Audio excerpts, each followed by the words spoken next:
Boa noite. Ah, é um prazer a gente começar uma outra live, né? São 9 horas, então espero que vocês já estejam todos chegando. E hoje vamos ter o grande prazer de falar aqui com a doutora Adriana Vilarinho, né? Que é uma grande profissional que já nos acompanha há mais de 20 anos, né? Há 20 anos estamos juntos, né? E vamos esperar só a doutora Adriana entrar nós já vamos começar. Hoje nós vamos conversar muito sobre os procedimentos cirúrgicos e os dermatológicos, né? E quais os procedimentos hoje que nós temos. Hoje tem muitas novidades para vocês em termos de tecnologia, de máquina, né? O que ajudou a melhorar todos os nossos resultados. E nós vamos falar como que a gente pode fazer essa interação entre, né, a cirurgia e a parte dermatológica e como que eles me ajudam muito, né, para fazer isso. Então, vai ser um prazer, a gente vai qualquer dúvida que vocês tenham também será um prazer a gente conversar sobre isso durante a nossa live. Então, já vamos chamar.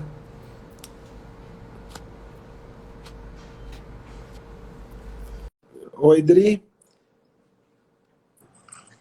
Oi, Adriana. Olá, que bom que deu certo. Que bom, prazer estar com você, viu? A felicidade, né? Eu, Eu eu tava, eu tava falando, obrigado. imagina, Adri, eu estava contando para eles que nós começamos praticamente juntos há mais de 20 anos, né?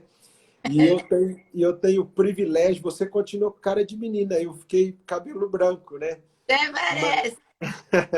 mas eu falo que há 20 anos você me ajuda a cuidar dos meus pacientes, né? E eu falo que você me ajuda muito em todos os resultados. Eu falo que essa combinação do plástico e o dermatologista, eu acho que é a melhor coisa que a gente pode ter. Porque Você cuida muito bem dos nossos pacientes, porque chega um ponto em que a dermatologia para, e aí quem tem isso. que atuar é o cirurgião plástico. Existe esse limite, né, Marcelo? E uma coisa que eu percebi muito claro, né, Adri, nesses 20 anos, foi como a tecnologia e os procedimentos não cirúrgicos avançaram muito. Quando eu comecei, praticamente não existia nem botox e laser, né? Então, você vê em 20 anos, você que está sempre, né, nessa liderança, o quanto surgiu de aparelho, de tecnologia, de coisa boa no tratamento da pele, né? É que dá uma super diferença, é o que eu falo. Isso. Preparo que você vai levando até ficar bem, aonde vem a plástica, e depois você faz uma manutenção, porque também não adianta fazer uma boa e não dar uma manutenção no tratamento da pele, né? Muita gente me pergunta, viu, Dri? Fala assim, mas doutor Marcelo, eu vou operar, depois eu não tenho que fazer mais nada? Eu falo, não, depois tem que fazer tudo, né? Porque eu falo assim, Fazendo, é isso aí. o nosso envelhecimento não vai parar, né? A gente vai retardar ele um pouquinho, mas se a gente também não faz a manutenção da pele depois, né? Até o tratamento cirúrgico vai se perder mais rápido, né? Porque a gente tem muita coisa boa para fazer hoje, né? Dri, quando a paciente chega no seu consultório, porque eu falo, hoje a gente tem indicação para todas as idades, né? Isso que é muito interessante, né? E eu falo que, em geral, pelo menos 15% dos meus pacientes que consultam para cirurgia, eu falo que ainda não está na hora de operar, né? E porque eu Faz- acho que às vezes ainda está cedo, não é um paciente para cirurgia. E como que eles começam assim? Então, paciente jovem, bonita, que chega no seu consultório, como que você começa a melhorar a pele dela? O que você começa a pensar em termos de tratamento? É assim, o que na clínica nós somos muito preocupados em tratar a pele de dentro para fora. Como você falou, eu até sou um pouco mais velha que você. Eu, quando comecei, realmente tinha o bisturi elétrico só. E peeling de ácido retinóico, ácido glicólico. E com a evolução das tecnologias, nós conseguimos tratar a pele realmente melhorando a textura, os poros. Então, antes de qualquer coisa, é tratar a qualidade da pele, clarear as manchas, melhorar os poros. E aí, em cada idade, vai um passo a passo. Você pode melhorar o colágeno, hoje você consegue ter uma melhora do contorno, tratando com macro e micro focado o músculo. Tem os bioestimuladores, os preenchedores e os fios de sustentação, nós sempre deixamos como uma finalização. Então, Uhum. primeiro pele, trata a qualidade, faz uma toxina, aí vai para uns bioestimuladores e depois os fios. Então, hoje a tecnologia melhorou. Até que você está com esse seu centro aí de anatomia, de Sim. desenvolvimento bem bacana, eu queria que você falasse um pouquinho para nós o quanto é importante para você quando você começa uma cirurgia, o quanto é importante você ver essa pele estar tratada ou não. Você consegue ver isso? A pele ficar mais grossa? Sim, consigo, viu, Dri? É impressionante a diferença. Eu falo que o tratamento dermatológico melhora muito o meu resultado da cirurgia. Porque eu falo que a cirurgia não trata a atrofia cutânea. A É, cirurgia, ela age mais para devolver um pouco a forma e melhorar a flacidez. Mas se essa paciente não tratou o tônus, não melhora a espessura de colágeno, não trata mancha ou rugas finas, a cirurgia acaba ficando muito pobre. Uma das coisas que eu notei ao longo do tempo, que eu até falei que sempre o cirurgião plástico entendia muito pouco de pele. E eu falo que se a gente não tiver alguém, um parceiro que cuide bem da pele, o resultado cirúrgico ele deixa de ser satisfatório mesmo assim. E eu vejo dentro também. Quando vocês fazem um bioestimulador de colágeno, por exemplo, é nítido. Quando eu estou soltando a pele dentro, eu vejo a adesão que ele causa ali dentro. Então, assim, ele realmente funciona. Eu vejo onde faz ultrassom microfocado, estimulador de colágeno, que se o intuito era causar adesão naquela parte, ela melhora bastante. Nesse aspecto, a anatomia é interessante, que é uma coisa que eu queria mostrar no curso, por exemplo, que quando o bioestimulador ele é feito na camada correta, ele melhora o resultado para vocês e para mim, bastante assim. E muitas vezes a pessoa se queixa, mas eu fiz o bioestimulador, não ajudou muito. E muitas vezes eu vou olhar lá dentro, ele está na posição errada, ele está muito profundo. aí Então, vai a importância do médico saber muito bem a anatomia, isso, tanto exato. plástico como dermato. Porque às vezes o paciente acaba culpando aquele produto ou aquele tratamento, mas na verdade o resultado não foi por causa do produto, é porque foi injetado talvez na profundidade errada, né? E uma outra coisa que eu noto muito em termos de vascularização, o laser também melhora muito a vascularização da pele. Que Então, melhora. muito. Eu vejo em termos de cicatrização, paciente que antigamente muitos colegas não operavam fumante, por exemplo, ou paciente diabético. E hoje eu vejo até a qualidade da minha cicatriz é muito melhor. Eu acho que, eu não tenho dúvida que o laser que vocês fazem ao longo do tempo melhora muito o plexo subdérmico, a circulação da pele, a vitalidade da pele. Então, isso vai melhorar até a cicatrização da cirurgia, né? Deixa eu fazer uma pergunta, tem umas perguntas que nos mandaram hoje que são muito comuns no consultório. Quando você faz um lifting, você faz uma recolocação das estruturas musculares, da fáscia, consequentemente mudam até o posicionamento dos vasos. Quando que você orienta e, consequentemente, a anatomia vascular muda?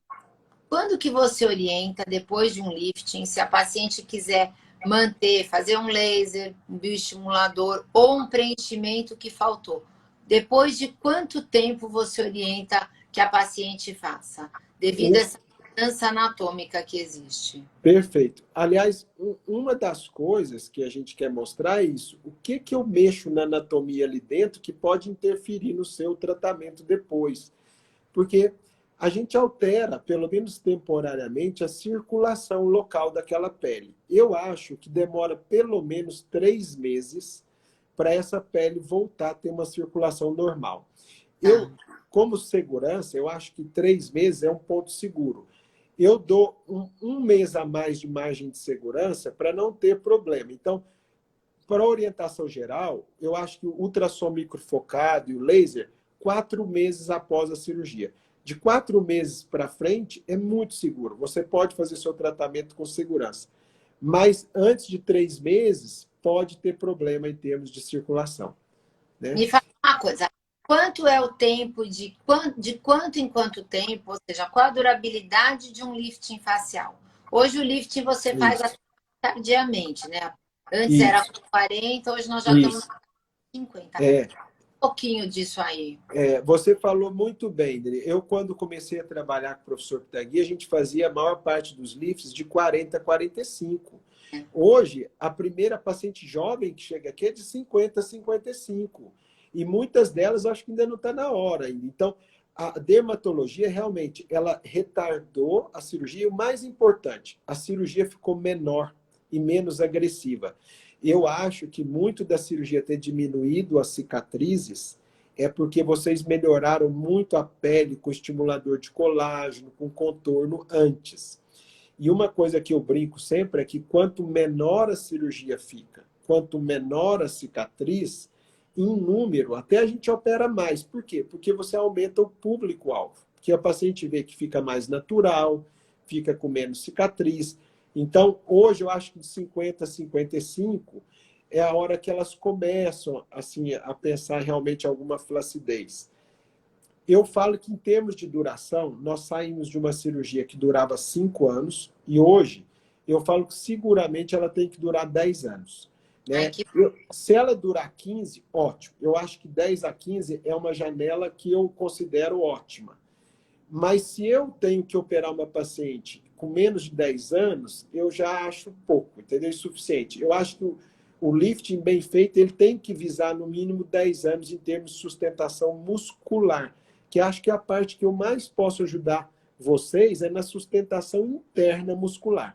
Você faz uma aplicatura. Aplicatura é uma costura, só para eles entenderem, do músculo na cirurgia. Faço. E é uma coisa que as pessoas... então, eu acho que essa costura do músculo dentro tem que ser feita todas as vezes, porque ela diminui o quanto você força a pele. Então, o lifting fica mais natural e dura mais. E uma coisa que as pessoas me perguntam é se essa costura que eu faço no músculo vai atrapalhar a movimentação normal do rosto. Né? Isso não atrapalha. A gente faz de uma maneira que a movimentação ela não seja prejudicada. Então, isso não vai te mudar em termos de expressão facial. Mas, em geral, quanto mais o médico reforça dentro, mais natural e mais dura um pouco a cirurgia. Tá? Saber. E cirurgia de pálpebra? Normalmente, qual que é o intervalo? Normalmente, quem tem pálpebra caída começa mais cedo, né, Marcelo? Fala das cirurgias de pálpebra. A cirurgia de pálpebra, ela tem um aspecto familiar muito importante. Então, às vezes a gente vê paciente jovem que tem flacidez ou bolsa de gordura porque o pai ou a mãe tinha. Ela não está ligada só à idade. Mas eu acho de verdade que se a pessoa fizer uma ou duas vezes, no máximo 2 vezes ao longo da vida, ela consegue tratar a pálpebra sempre, cirurgicamente. Bom, e a pálpebra, quanto mais precoce, melhor, não é, Marcelo? Fala Isso, melhor. E até uma coisa importante da pálpebra, viu, Dri? Que eu acho que entra o seu cuidado, que me ajuda muito. Existe um conceito errado das pacientes e até de alguns colegas médicos de achar que tudo na pálpebra é flacidez. Na pálpebra é a pele mais fina do rosto. E essa pele, à medida que a gente envelhece, ela afina muito mais. Então, muito das rugas finas da pálpebra, principalmente na inferior, é porque a pele afinou ou atrofiou com o tempo. Se o médico ele pensa só em esticar a pele, ele pode mudar o formato do olho da paciente. Que é aquele olho arredondado, não é? Isso. Eu acho que na pálpebra é um dos lugares mais importantes de tratamento de laser, por exemplo. Eu acho que a cirurgia de pálpebra sem tratamento de pele, ela é muito insuficiente. E eu acho que isso era uma das causas de olho artificial ou de olho redondo, porque o médico atribuía como se fosse um excesso sempre de cutâneo, e não é, na verdade, né? E tem muito paciente que vai esquecendo que não pode ficar tirando também demais, porque senão a sobrancelha vai abaixando, né, Marcelo? Fala um pouco. Isso mesmo, porque quanto mais pele tira em cima, você vai puxando a sobrancelha para baixo. Tem uma coisa que você é também espetacular nisso, né? Eu falo que o nosso resultado é que se a gente embelezou a paciente, né? Se você só alisou a pessoa e ela não embelezou, seja no tratamento dermatológico, no preenchimento, numa harmonização facial ou na cirurgia, se essa paciente não embelezou, eu acho que o tratamento não está muito bom. Não é só alisar. Então, se o médico ele tira muita pele na pálpebra, ele até alisou, mas ele deixou o olho mais fundo e a sobrancelha baixa, porque ele tirou muita pele, ele não embelezou essa paciente. Às vezes, ela vai aparecer até mais velha no pós-operatório, mesmo tendo tirado pele. Então, a gente tem que lembrar que a posição da sobrancelha e as curvas que a gente tem em termos de preenchimento, de gordura, de preenchedor, isso embeleza a pessoa. Então, nem sempre retirar mais pele é sinônimo que você vai deixar essa pessoa mais bonita. Que isso é muito importante. Estão perguntando aqui, depois de quanto tempo você indica a drenagem linfática? Você já indica imediatamente? Eu gosto de indicar bem rápido. Eu gosto muito da drenagem linfática. Eu acho que a partir do segundo dia eu já indico, porque eu acho que além de facilitar o pós-operatório, dá conforto para a paciente, porque tira realmente o edema mais rápido, eventualmente uma sensibilidade maior que ela tenha ajuda bastante. Então, eu sou realmente assim um fã adepto da drenagem linfática. Eu acho que ela melhora muito. Agora, qual que é o seu segredo que as suas cirurgias não ficam roxas? Não, graças a Deus. Eu tenho que elogiar mesmo. Fica Obrigado. Não, isso muito eu acho. edema e não dá hematoma. Qual é o seu...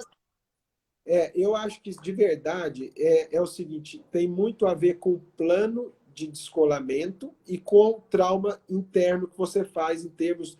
Então, não só de amplitude de descolamento da pele, mas o nível que você está descolando. Isso é anatomia importante, porque a pele é muito vascularizada. Então, se o médico ele superficializa um pouquinho, ele pega os vasinhos que estão superficiais na derme. Se ele aprofunda um pouquinho, ele pega os vasinhos que estão no músculo. E de verdade, no rosto, isso é milimétrico. Se você está andando no plano perfeito, a cirurgia não tem sangue praticamente. Mas se ele vai um pouquinho para cima ou para baixo, ele vai ter um pós-operatório muito diferente. E eu acho que cirurgia plástica, a gente tem que pensar nisso. Eu falo que não é só o resultado. A experiência da pessoa como um todo ao longo do tratamento faz diferença.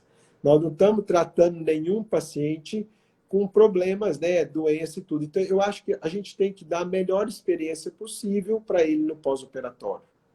O seu pós, vou te falar, parabéns. As pacientes não sofrem, elas não ficam inchadas com aquele edema, porque as pessoas têm muito uma dúvida aqui, me perguntaram, ainda se faz aquele capacete, aquele curativo muito compressivo?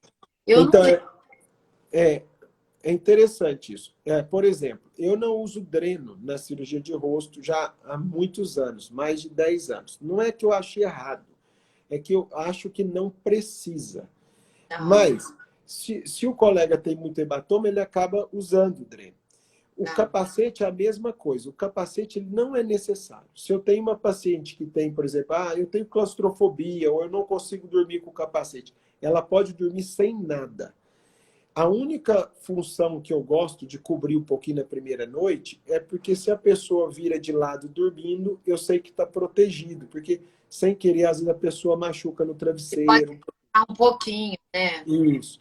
Mas eu acho que em termos de dor, por exemplo, não é para ter dor, é para ser um pós-operatório mais sutil mesmo, mais suave assim um pouquinho.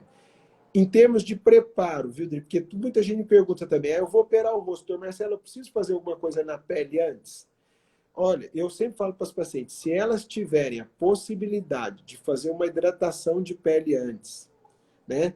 Vocês prepararem para mim um pouco com ácido retinóico antes, uma leve esfoliação, isso melhora muito o pós-operatório também. Então, infelizmente, às vezes ela chega direto para a cirurgia, né? E não tem esse tempo, mas eu vejo nitidamente quando ela chega com a pele já hidratada de antes, assim, até em termos de recuperação também ajuda bastante. Você vê diferença na recuperação da paciente que faz uso de antioxidante, vitamina C? Você vê uma recuperação melhor? Fumante, né? Fala, né? As fumantes vão me xingar. Eu acho que realmente o cigarro, se eu pudesse dar um conselho para as pessoas, ele envelhece uns 10 anos a mais. Né? Antioxidante é muito importante. Eu hoje, Dri, mesmo como cirurgião, eu, por exemplo, estou muito interessado em terapia celular. Eu acho que, né, nós que acompanhamos a evolução, né, dos lasers, os preenchedores e tudo, e eu acho que o próximo capítulo que vai vir nos próximos anos, 6, 8 anos, vão ser os tratamentos celulares. E E dá vão muito entrar, né? tempo. Nós temos um trabalho publicado em cabelo com um resultado espetacular. Isso. Muita gente me pergunta de cabelo, que isso é muito interessante. Pós-cirurgia, as pessoas perguntam, Marcelo, cai o cabelo? Por exemplo, Mas o antioxidante, então, PRP, o meu anestesista vai ficar bravo comigo, porque a gente fala que a anestesia às vezes cai o cabelo um pouquinho. Mas eu acho que é pelo estresse, é temporário, né? Mas eu vejo os tratamentos, né, que vocês fazem de cabelo hoje, com vasodilatação de laser, injeção às vezes de PRP, e vitaminas, melhora muito a circulação e o cabelo, né? E o cabelo, eu diria se até meus amigos, eu tenho grandes amigos, são grandes cabeleireiros de São Paulo, e eu brinco com eles, eu falo assim, se você tivesse que escolher uma coisa no rosto para te rejuvenescer, é o cabelo. O cabelo rejuvenesce muito a pessoa. e melhora muito a autoestima, né, Marcelo? As pessoas, o cabelo é meio moldura, as pessoas têm um problema com o cabelo e a autoestima. Isso. E até lembrando da anatomia, agora um outro detalhe, viu, Dri, do cabelo, que muita dermatologista me perguntava Fica impecável. isso. E antigamente, o cabelo caía um pouco mais. Eu fiz um trabalho até que a gente mostra, porque existe uma artériazinha aqui que chama temporal superficial, que eu vou mostrar para eles no curso, que é muito importante para a nutrição do cabelo e da gordurazinha da região temporal. E ainda hoje, muitos colegas plásticos, ainda até hoje, ligam ou queimam a artéria temporal superficial. Isso faz cair mais cabelo, sem dúvida nenhuma, vocês vão ver no pós-operatório. E se você acompanhar essa paciente ao longo de 6, 8, 10 anos, ela vai afundar mais na região temporal, porque ela vai perder Mas mesmo é verdade. isso, nutrição da gordura temporal. Isso já está publicado. E um outro colega de Dallas publicou também a irrigação da gordura temporal. E eu preservo essa artériazinha. Eu até mostro. Isso depende somente do nível que ele faz o lifting lá dentro. Eu não acho que deva desprezar nenhuma circulação importante. Porque isso faz diferença no cabelo. Se vocês verem uma paciente que está caindo muito cabelo depois, pode suspeitar também da ligadura dessa artériazinha. A doutora Lívia aqui está perguntando o que você acha do lift endoscópico. Ó, Se dá para fazer na região frontal ou dá para fazer em tudo? dá. Só que o lift endoscópico ele é muito bem indicado para a região frontal, só da testa. Por Tá. quê? Porque só que eu acho o seguinte, de verdade, hoje ninguém precisa operar a testa mais. Eu acho que os cuidados dermatológicos, porque a testa ela não cai, ela tem ruga de expressão. Então, hoje, se você quer deixar uma testa lisinha, perfeita, e você fizer a combinação de, de laser, toxina botulínica e às vezes até um pouquinho de skin booster, por exemplo, você deixa todo mundo com a região da testa frontal perfeita. Hoje eu praticamente não opero a testa de ninguém mais. Então, duas coisas que melhorou na minha coisa da manutenção do cabelo foi, primeiro, não ter corte na testa. E segundo, não ligar essa artériazinha temporal superficial. Então, eu não tenho problema mais com queda de cabelo ou coisa do cabelo. Na paciente que ela já tem desde novinha, a sobrancelha é muito baixa, ou ela tem uma ruga muito forte no meio da sobrancelha, o lift endoscópico é bem indicado, porque você faz só furinhos e não tem cortes grandes. O problema é que o lift endoscópico ele não resolve muito a metade inferior. Para a região do pescoço e da mandíbula, o lift endoscópico não é muito, digamos assim, suficiente. Não é suficiente para resolver. Tá. Aqui tem uma pergunta que já vi lift onde a pessoa, depois de alguns meses, parece que a pele cedeu no bigode chinês, bochecha. É normal? Precisa completar preenchedores ou não foi Isso. a prega? Outra coisa interessante, né, Adri, que eu falo que... Porque, de verdade, eu falo isso porque é verdade, é o que eu sinto no consultório. Vocês vão completar o meu tratamento. Eu falo que o médico tem que entender o envelhecimento do rosto como um processo global. O lifting ele trata a parte lateral, borda da mandíbula, pescoço, malar. Mas a região central, que é ao redor dos lábios, que é perioral, e dos olhos, a tração do lift não melhora nada. E um dos problemas do bigode chinês é a perda de cálcio na mandíbula e na maxila, que a gente vai mostrar isso no curso também. A região central da face, se você não fizer algum preenchimento, na cirurgia, às vezes até usa um pouco da própria gordura da pessoa. Mas se ela tem uma perda óssea maior na raiz dos dentes e não fizer o preenchedor, a região do bigode chinês também não vai ser tratada adequadamente. Então, o próprio cirurgião tem que entender aonde o lifting funciona e aonde ele precisa complementar o resultado dele, né? Porque eu falo que... Então, você vê, não existe uma técnica única perfeita. Isso, porque não é uma técnica que vai resolver tudo ao mesmo tempo, né? Então, eu hoje, por exemplo, né, eu gosto muito da injeção do bioestimulador que vocês fazem na região do submento. Fica muito pescoço, isso. lateral. Muito bom, porque além da gente perder cálcio na região da mandíbula, quando o médico deixa o pescoço lisinho, ele deixa muito do ossinho ióide para baixo. Mas essa região do mento, ela não se resolve muito com a tração da pele. É depois. Isso. Então, principalmente quem tem aquela pele fininha, ela precisa ali fazer alguma coisa. Né? Aí você sabe melhor do que eu. É até bom você falar para isso, nem todos os lasers são indicados na região cervical. Então, né, até alguns lasers são indicados para a região cervical, pode fazer ultrassom, bioestimulador. E isso é uma coisa que eu falo que a gente tem que procurar suprir as falhas da cirurgia com esse tratamento, né? Então, eu falo para o médico, se ele só opera, ele pode ter um resultado 6, 7, 8 no máximo, mas ele não vai ter o resultado 9, 10 se ele não tratar as outras coisas, porque o envelhecimento ele é global no rosto, né?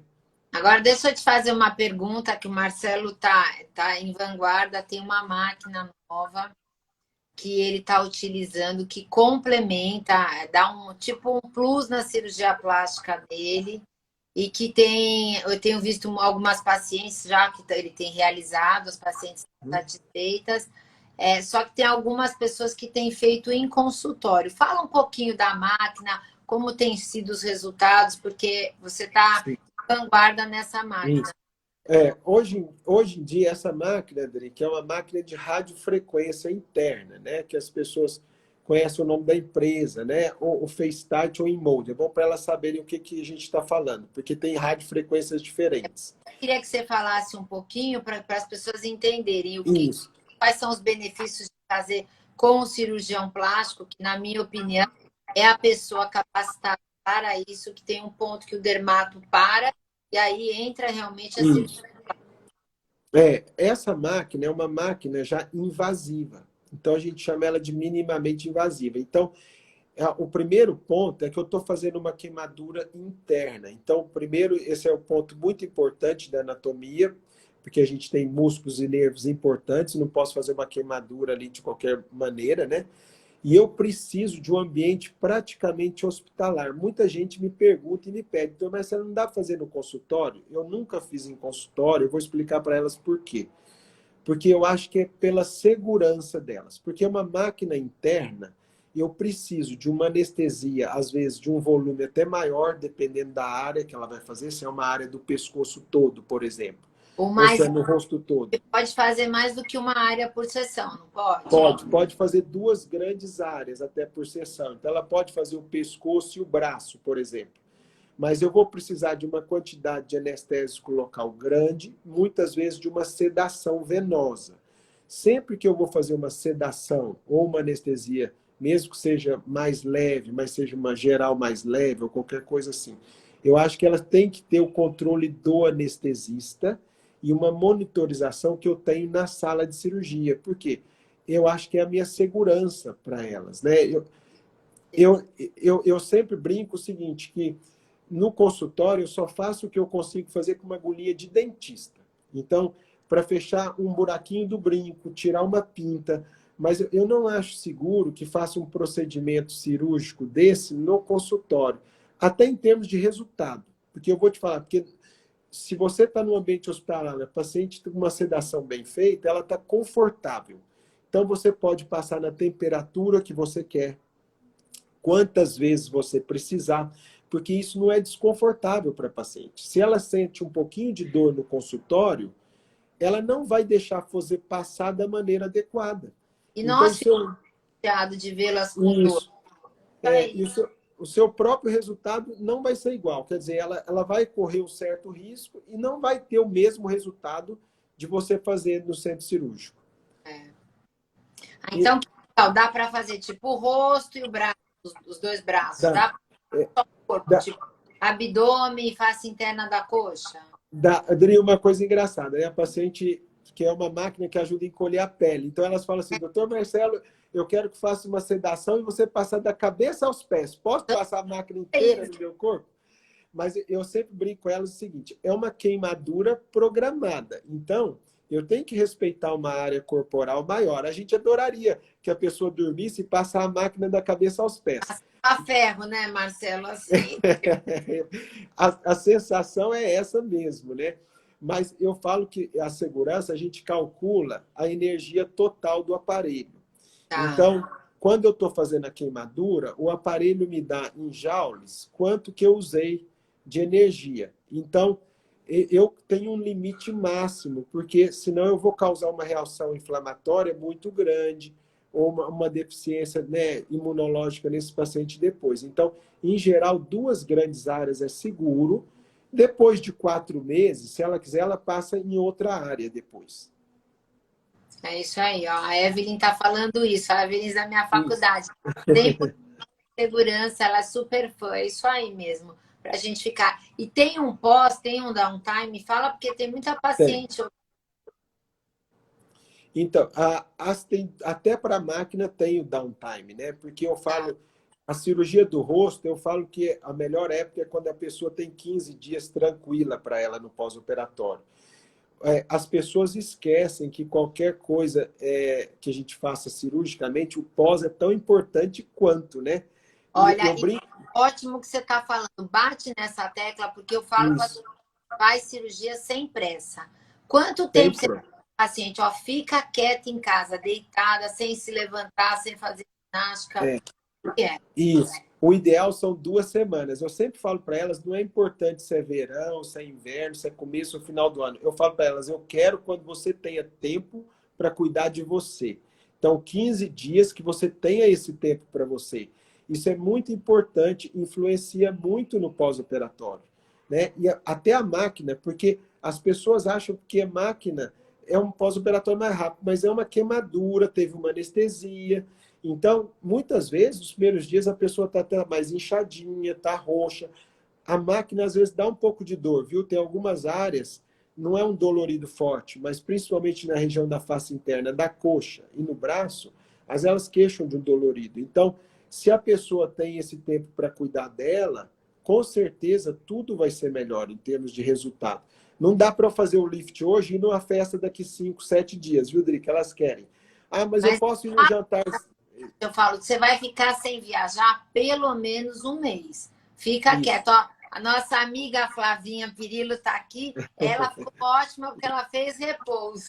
Isso, exatamente. E eu falo que as pacientes, né, que se cuidam, né, elas só valorizam o tratamento e recuperam muito mais rápido, né?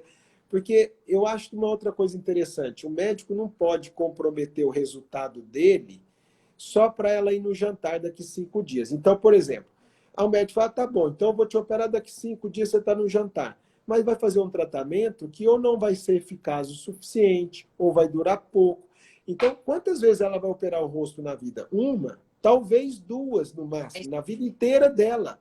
Então, se você vai cuidar do seu rosto e vai operar uma vez na sua vida, escolha um tempo que você tenha tranquila, né? Porque isso vai ser muito importante ao seu rosto. Não tem nada mais valioso do que isso, né? Isso eu falo muito para as pacientes, você sabe? Às vezes as pacientes falam, com essa história, o valor, eu falo, ó, o rosto você tem um só. O corpo não deu certo, você põe uma roupinha. Agora, o rosto não tem máscara, entendeu? Embora nós estamos vivendo a pandemia mas eu oriento sempre isso. E tire um tempo para se recuperar. É isso mesmo. Isso. Eu falo sempre, né? O rosto é um cartão de visitas, né? É, Então, eu brinco, já está na cara se o médico trabalhou bem ou não, né? Ele pode deixar o médico famoso ou pode acabar com o médico também, né? a pessoa ia o rosto descansado, isso é super Isso. bacana. Essa máquina, você orienta a fazer drenagem depois? Tem que usar cinta? Me perguntaram isso. Tem. Eu gosto da cinta. Eu acho que eu sei que a cinta é desconfortável, às vezes a pessoa quer tirar o mais rápido possível, mas a gente ainda tem poucas coisas que realmente ajudam a encolher bem a pele no pós-operatório. A cinta é uma delas. Eu acho a cinta ela te dá uma segurança até para a pessoa caminhar, andar, ela ajuda na retração da pele. Então, Tem- eu falo, tem coisas antigas que funcionam até hoje, que é a hidratação de pele e cinta, né? é. Seja pós-gravidez ou pós-cirurgia. Eu acho que vale muito a pena. E uma boa alimentação e se hidratar bem no pós-cirúrgico, né, Marcelo? Hidratação, eu sempre falo para a pessoa, hidratar eu também reforço muito. Os primeiros dias a pessoa tem que colocar um chá, uma água, um Gatorade, alguma coisa que ela goste do lado. E lembra que sempre a gente passa por um período de resposta inflamatória. Então, os primeiros 3 dias, eu gosto de 2 litros de água por dia. Se a pessoa, no mínimo, 1 litro. Mas É, senão a pessoa não se hidrata direito, ela não recupera direito, né? Então, eu acho que vale a pena isso. Em termos de cabelo, elas perguntam muito dele para mim também se corta o cabelo na cirurgia. Hoje a cirurgia não tem que cortar cabelo nenhum. As pessoas ficam com medo, né? Então, assim, a gente dá os pontinhos no meio do cabelo. E uma coisa importante é preservar a linha natural do cabelo. Uma coisa que você vai começar até a observar aí, eu falo que a pessoa tem que poder prender o cabelo do jeito que ela quiser. A cirurgia de rosto, ela não tem que obrigar a pessoa a usar um determinado jeito de cabelo. Ela pode fazer um coque, usar um rabo de cavalo. O médico que tem que trabalhar para que aquela cicatriz seja escondida o suficiente e pequena o suficiente para ela usar. A gente pode operar até homem careca, calvo, completamente sem cabelo. Então, é. hoje, A cicatriz do Dr. Marcelo fica excelente. Você nem vê, nem aqui na frente, nem aqui atrás. isso. Eu acho que o segredo da cicatriz é o suporte interno. Então, quando o médico realmente ele tira a tensão da pele, a cicatriz vai sumir. Então, eu sei que a parte mais difícil é a parte muscular, mas é isso que te garante a parte externa muito boa. Eu tenho homens hoje, uma coisa interessante, quando eu comecei, muitos homens queriam operar. Só que as cicatrizes eram muito grandes, então era quase impossível, porque o homem ele opera mais velho, em geral o homem opera 10 anos a mais velho do que a mulher. Então, se a mulher aos 50, 55, em geral os homens aos 60, 60 e pouco. E eles têm menos cabelo, ou nem têm cabelo nessa idade. É E você. hoje a gente consegue.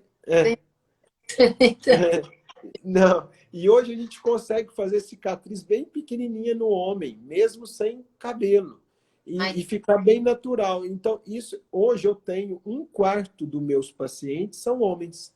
E nós saímos de 20 anos atrás, que era quase zero, para 25% de homens hoje. Né? o Mas, homem cuida, o homem vive mais, tem sim, esse terceiro casamento, então as pessoas hoje querem estar muito bem. E querem isso. estar bem para si próprio.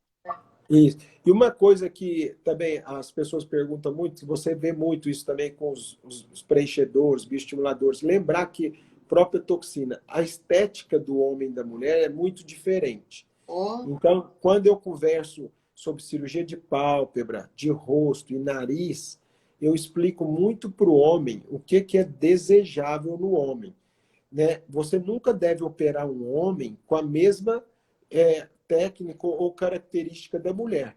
O formato dos olhos, do nariz, da sobrancelha, da maxila e da mandíbula é tudo diferente, tudo.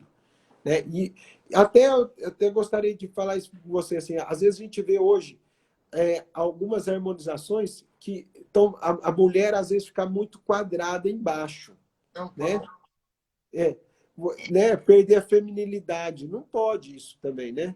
Eu acho que tem que tomar muito cuidado. Isso é até um ponto aí no seu curso de anatomia, que cada vez mais nós temos visto nas complicações, né, Marcelo, que é importante saber com quem você faz preenchimento, bioestimulador, cirurgia, Isso.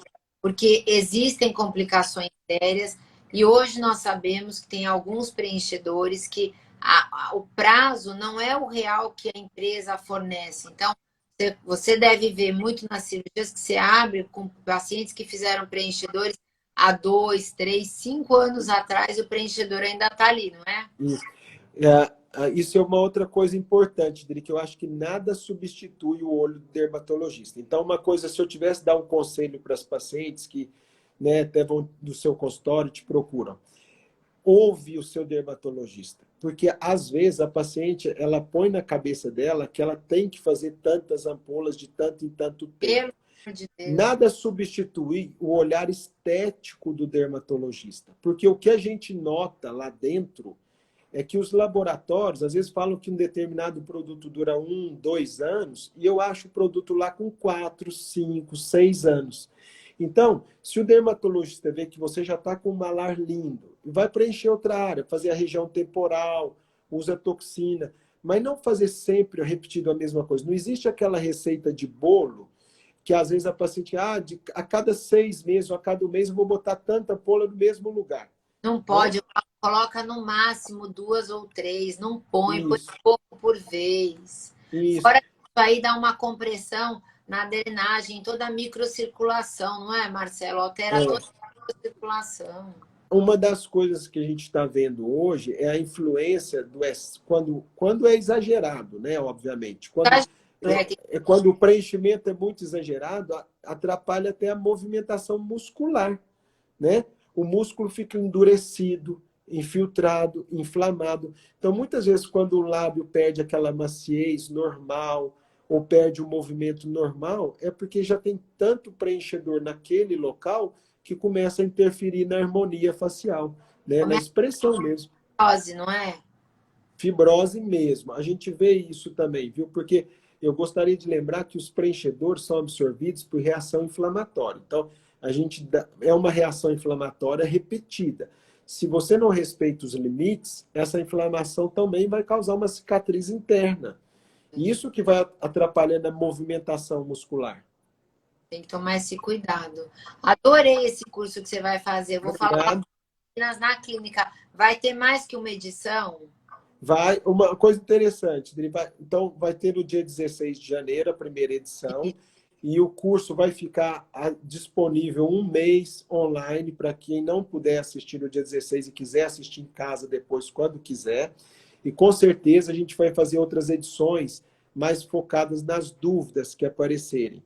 E eu gostaria até de parabenizar, dar exemplo, eu sei que você tem uma equipe maravilhosa, e eu conheço várias, mas eu gostaria de citar aqui a doutora Carlinha Gregório, a doutora Larissa, que além de maravilhosas e cuidar das minhas pacientes, já tiveram pessoalmente comigo na cirurgia, e eu acho que o interesse, o olhar delas de estarem lá na cirurgia, porque não é à toa que elas são profissionais diferenciadas, porque elas estão com você no consultório, elas vão lá na cirurgia, veem tudo por dentro, veem anatomia, vê como estão, vê o que foi feito, que tipo de alteração a gente faz na cirurgia.